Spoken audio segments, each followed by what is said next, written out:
now we just want to talk about a little bit about what sort of robots we're handing to you. Again, we have 4 of these CPUs that you can start programming right away. And if you need help kind of onboarding about how to program them, Nova is really good at Maddie and knows exactly what she's doing. Lean on them, but always send me an email and I can kind of get you started.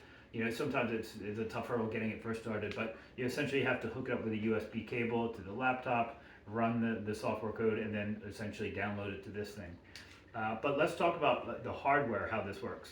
So as I mentioned, this is a basic bot. It has 2 motors right here, right on the back, and attached to each wheel. So this last wheel on the back is just a caster. It's kind of like a shopping cart thing. It doesn't really have any power. So it's essentially the movement of these 2. So the instructions to move this thing, the programming is pretty easy. You know, you move this motor to go this way. You move this motor to go this way. You move them both at the same time to go straight or backwards.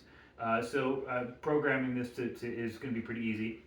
There is a third motor, and that's what we call the attachment motor. And the motors are all hooked up to wires to these control pins. But the third motor controls the attachment. And so that's how, during the competition, the instructions were always the same on how to drive the thing around. But the attachments were all controlled by the same motor, so with a spinning motion. So all the attachments take that spinning motion and do something with it. For example, this one, again, attaches in, but it goes back. It uses the spinning motion and translates it to a little back and forth thing. This one right here, this one, I turned it into a claw that they could grab something and bring it back. That's what this one right here is. And anyway, there's a bunch of different examples of that. So anyway, your basic robot, this does not have any touch sensors or echolocation.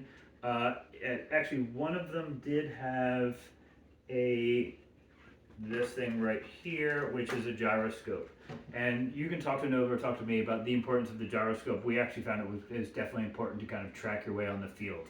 But the gyroscopes are a little bit tricky to calibrate. But anyway, that is the overview of kind of the robot design and how it works. Talk to Nova Maddie if you want any more details, or give me a call and we can go over the entire thing as well.